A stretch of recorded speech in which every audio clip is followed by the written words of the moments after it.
Hey all, Plastic Commander here, and today we got a really special video for you guys because we are not reviewing just one, but two different sets by Mars Toys. These sets of Army Men are really cool, really high quality, and I'd highly recommend them to you. But before we get started, there's one thing you guys have constantly been asking me. Clay, do you ever step on your toy Army Men? And if so, does it hurt? Well, I hate to break that rumor to you guys, but I don't step on my toy Army Men because in turn, I am built different.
Hello, one and all, and welcome to a classic, fantastic episode with some plastic Toy Army Men.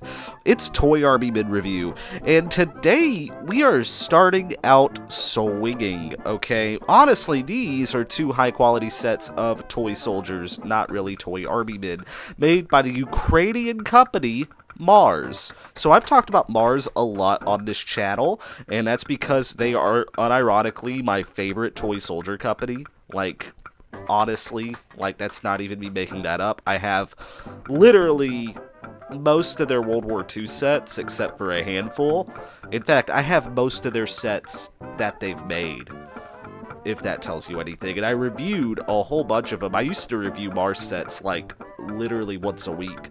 Like, there was a point where it was, like, all I was reviewing. But, anyway, we're gonna go back to that a little bit with not one, but two sets of U.S. Paratroopers, Paratrooper Palooza by Mars. So, these two sets are honestly really high quality, and I highly recommend both of them, but let's take a look at why that is. First, let's take a look at the boxes. Knock that one over, as per usual. So, this box right here, I love how they just took this screenshot from an episode of Band of Brothers from the Holland episode. If you're a Band of Brothers fan, you probably recognize that, and I don't know if HBO is okay with that, but oh well. So these guys right here are more so based off the 82nd Airborne Division's uniforms from Operation Market Garden. You can kind of tell just by the coloration and how they painted them, and they look like they have... Yeah, they look like they have American flags on their jackets, on their right arms. That's because during Market Garden, all of the corresponding troops, the British, Americans, they all wore whatever country flag on their arm to signify who they were, or what military they belonged to. So, a little bit of fun there. And then we got this second, which they just released recently, as far back as earlier last year. In fact, I think even later than that, like right before the end of last year. I think I got this when it was still fairly new. And I'm holding it sideways just because it's a vertical image, but my camera... Oh, I guess I could hold it like that. Look at me, I'm so innovative. But anyway, this is their set 2 of World War II U.S. Paratroopers. So these are more closely based on the Normandy invasion. Sorry, I cannot think today. I just woke up from a nap. Like, y'all are gonna have to forgive me. But these are really cool. And when I saw they had released these, I jumped and grabbed them as soon as I could. So y'all will notice a discrepancy. So when y'all look back here, you see this guy.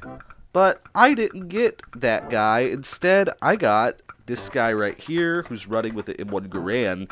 I think they were going to have this guy, but they changed it because he's too similar to this guy from the first set. That's my theory, because I bought 2 of these.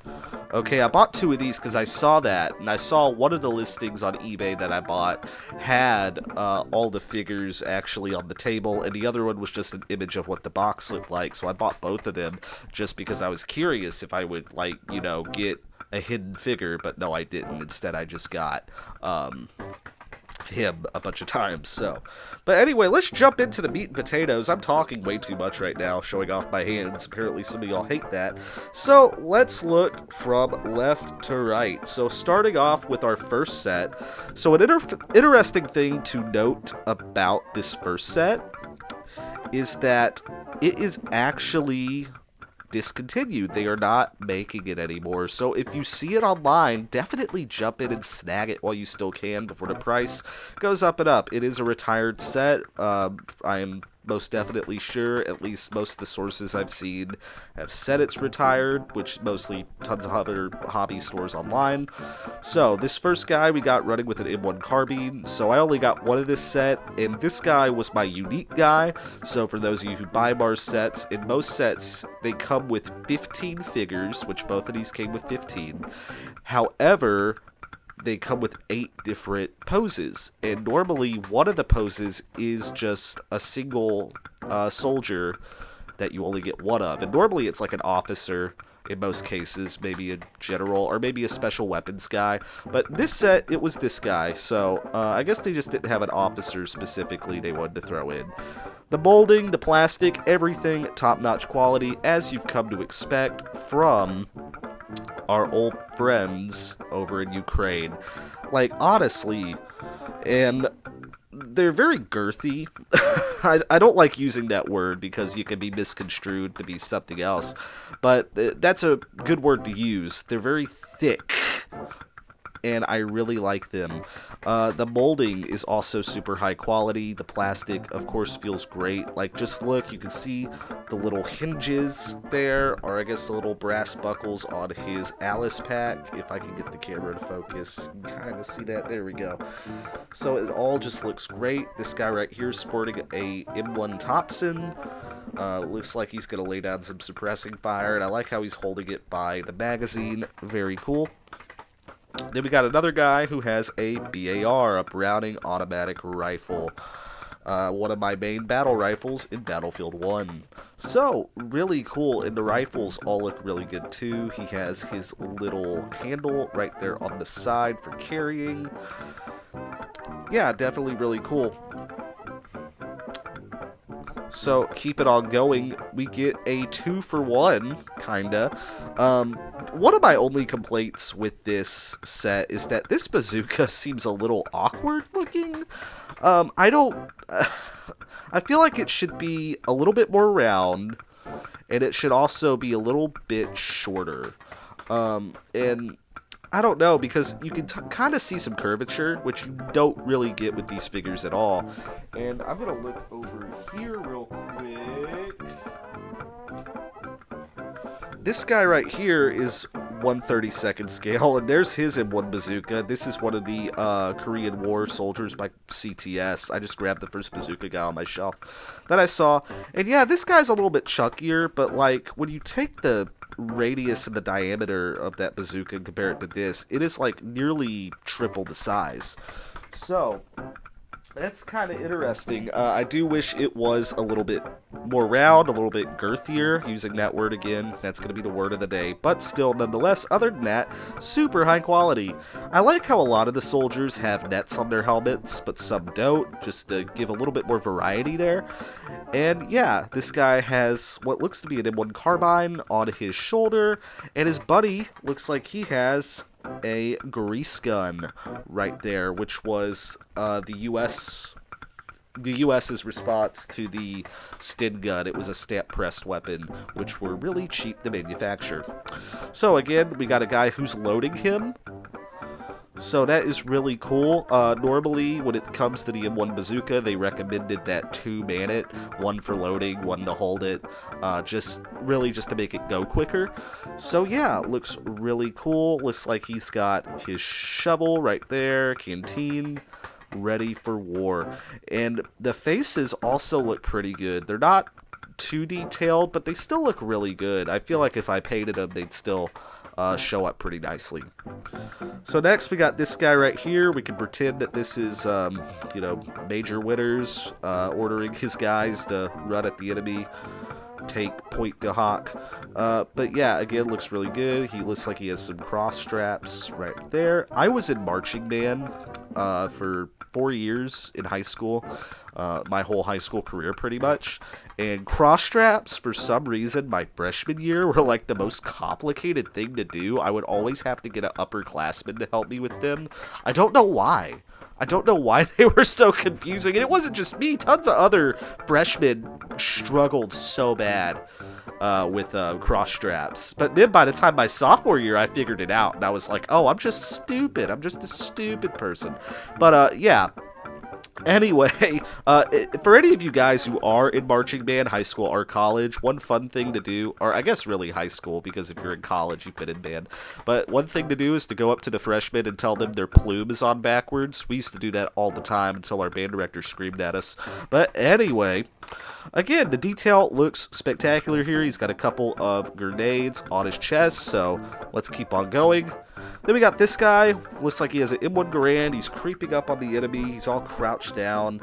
And again, just looks fantastic. You can barely even see the line where the mold machine meets, because those stamp mold machines, they come together as 2 pieces and dump out the figure. But you can barely even tell that here. You can see the line at the bottom, but that's it. And there's no flashing, practically no flashing. I could get a magnifying glass and point out just a little bit, but you wouldn't even notice then. So, again, we got this guy right here running with the M3 grease gun. As a kid, I always thought the M3 grease gun, whenever I saw Army men or American soldiers with it, I thought it was an MP40, so I assumed it was like a captured MP40. I didn't know what the M3 grease gun was until I was probably like 12 or 13, so you learn. There's a cat hair there. But anyway, again, looks great. Really, really cool. So, moving on from set 1, we go over to set 2. Mildly mild. This isn't even a gripe. This is just something I would have liked to see. I kind of wish they were closer in color. Just a little bit, because of course I think the assumption is you want to buy these 2 sets together, and with their paratroopers, their German paratroopers, the Fallschirmjäger line, those are all this brighter green color. And there's 3 different sets of them. There's one for artillery, one mortar team set, and then one that's all just your regular infantry. And those are all very similar in color. And I would have liked to see that with these, at least just a little bit. But again, I get why they did it. They wanted to go for 2 different parts of the theater, so I understand. So, looking at our first guy, and perhaps my favorite in this whole second set, is this other guy who complements his buddy quite well with a M1 Thompson. And just for a second, this set came out a few years ago. This was one of Mars' earlier sets, and this is their most recent. And the difference is just stunning. Like, yeah, these are both super high quality, but you can tell they've improved dramatically. Like, that M1 Thompson right there, we can see the eject for the Thompson, and you really can't see that on this first one. Not to mention, it just looks less droopy, even though this one's still pretty perfect nonetheless. But still, just this one looks leaps and bounds better in just tons of different small ways, and that just shows how much Mars has improved over the years. And another reason why I'd highly recommend this set. They put a lot of heart and soul into this. So again, he has a holster right here, really cool. Then in this set, we get a flamethrower. Really cool. I'm not sure. I'm going to go ahead and say yes. paratroopers, maybe they dropped with flamethrowers. If they did, they probably dropped separately. I know some weapons were dropped just separate, some of the bigger weapons like bazookas and stuff. I'm gonna have to assume that, because I couldn't imagine jumping out of a plane with a big backpack full of diesel or fuel, flamethrower fuel, I guess. I don't know if it's diesel necessarily, probably not, y'all correct me. But yeah, this guy looks really good, crouched down. I love crouching flamethrower dudes because we don't get a whole lot of them. Moving on, probably my second favorite guy is this guy right here, who is slinging his M1 Garand with a bayonet on the end. Now, in truth, in later parts of the war, soldiers didn't typically put their bayonets on if they didn't feel like they were going to be in close quarters, and a lot of that is because it kind of weighs you down just a little bit. It can hurt the trajectory of the bullet, so fun little tidbit there. At least that's what I've heard watching documentaries and stuff and reading books. So this guy looks great. Keep it on going. We got this guy who's striking a really interesting pose, and again, I'm going to compare him with our other Browning guy. Yeah, that Browning looks way better. Like, just not by a lot, but still, it looks just way more defined. Defined is a really good word. Like, again, and a good way to tell that is you can see that little rifle eject right there, or bullet eject, for the rifle so the bullets can spit out, which is really cool. And this guy's striking an interesting pose. He's kind of laying down, just facing forward, and I like that. They did another figure like this in their Ukrainian Defender set. If you haven't seen that video, I reviewed it, and that guy has a pistol. He's down like it's like in Zombies, Call of Duty Zombies. When you get down, he's laying like that, and so is this guy here, but that guy has a pistol. So watch that video too. That is another set by them I'd highly recommend. So keep on going. Another awesome guy is this guy with a Browning, and it looks like a full-size Browning, and he is firing it at the hip. Which, I don't know, I guess you could, like, make the assumption he is, but it doesn't look like any of the ammo is being fed through it, so maybe he's just carrying it. However, the way he's looking makes me believe he's about to fire it, so I don't know. But still, he looks really nice. Looks really good. Very chalky figures. Guy's canteen, backpack back there. So yeah, really nice. You can see his ammo belt over his shoulders. Really, really nice. And then we got this guy right here. This is the guy who I guess was initially going to be this guy here, but they changed him last minute to have an M1 Garand so he wasn't too similar to this guy with the grease gun from the first set. So that is my headcanon, at least. He looks really good. Probably the most defined face out of all of these, to be honest. He's got a smooth helmet. Doesn't mean he has a smooth brain, but does mean he does not have a net. So, looks really nice. And finally, another 2-for-1, we get a mortar team.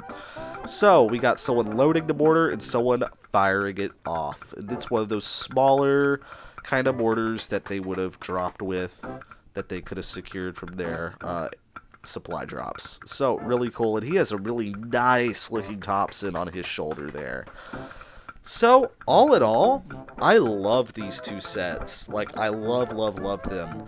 Y'all know I am a sucker for Mars, and these are probably two of my favorite sets that they have done. I feel like I say that about all of their sets, but legitimately, I really enjoy these. So I'd recommend both of them. I'd recommend getting this one first if you haven't already, and that is because it's retired, so whatever stock is out there, they probably aren't going to do another run of these. And of course, secondly, I don't know why I can't speak, probably because I just woke up. But anyway, I like supporting Ukraine because, of course, they're at war with Russia right now. They're defending themselves from Russia. So I very much like to support Ukrainian businesses, and this is a great way to do that, y'all, by buying these two sets, Slava Ukraini. And I know a lot of people, I don't like to get political on this channel at all, but it does break my heart to see what Russia is doing in Ukraine. They are very much the aggressor there. That is honestly not even an opinion, it's a fact. And I don't think it's controversial to say that. And if you disagree with that, well, I'm sorry. That's just where I stand on that matter. But anyway, guys, I highly recommend both of these. 100%. They will run you close to about $30, if not more, a piece. In fact, I think the price on Mars went up by a couple dollars. At least this one ran me closer to $35. However, I still highly recommend them because they are so high quality. And the difference between Mars and like TSSD is that they use a much sturdier plastic, so you don't get as much droop. Like, you see a little bit here, but not anything like what you might see in Toy Soldiers of San Diego, which I've talked about before. Yeah, that's basically, this is a TSSD German. Yeah, that's going around his arm. But anyway, guys, that's gonna be it. Let's head over to the Commander Quarter to finish out this video. Thank you guys so much for watching. I really appreciate everything y'all do, and I'm sorry that there was kind of a lapse in content over the last month. I was kind of just taking a break and taking a moment to kind of refresh the toy room. I don't know if y'all noticed, but I kind of redid some of these shelves, so I just moved things around. But I'm also adding a bunch of shelves too, which is a whole lot of fun, and I've been doing that on my live streams. So a lot of y'all probably noticed I've been live streaming every Friday and Saturday around 8 p.m. Central, sometimes later, sometimes earlier. So I usually send out word in the Discord, which if you're not on the Discord, link is in the description, when I'm going to stream. So definitely keep an eye open for that. So anyway, guys, I think we're about done here. I'm the Plastic Commander. You're the audience. Bye. Mission accomplished. Well done, man. Pack it up. We're going home.